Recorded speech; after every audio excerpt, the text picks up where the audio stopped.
कारी ये दादा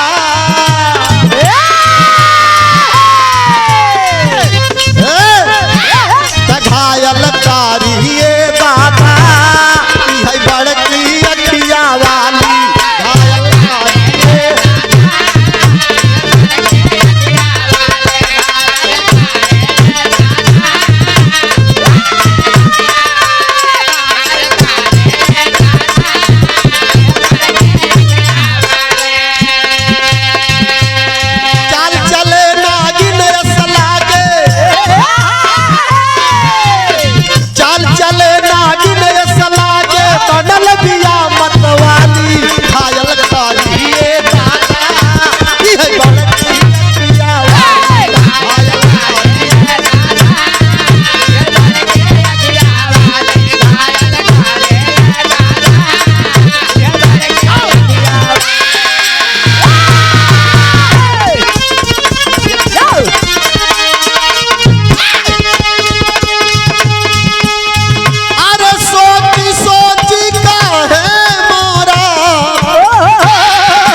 दरोगा जी हो 4 दिन से पियवा बाला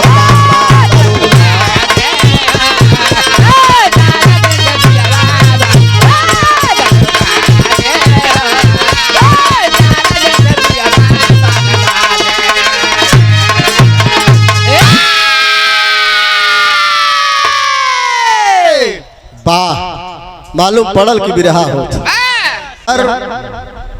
आज के विषय को लेकर और उधर से नवरात्रि के विषय पर एक गीत रामायण से आज का विषय नाग पंचमी का।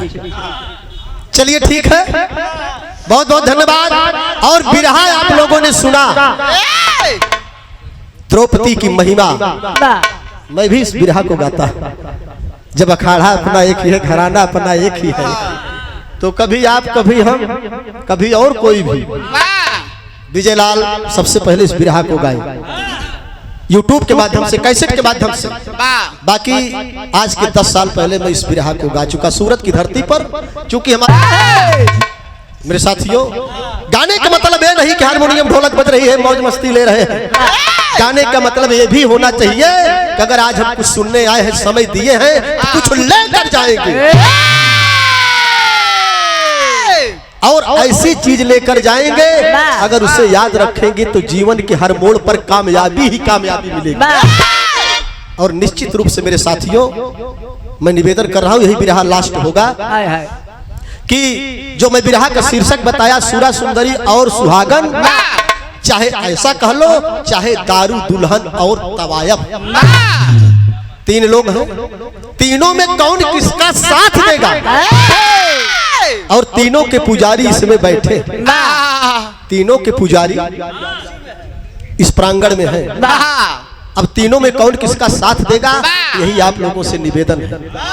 सावन का महीना चलत बा, कमजोरी भी बा।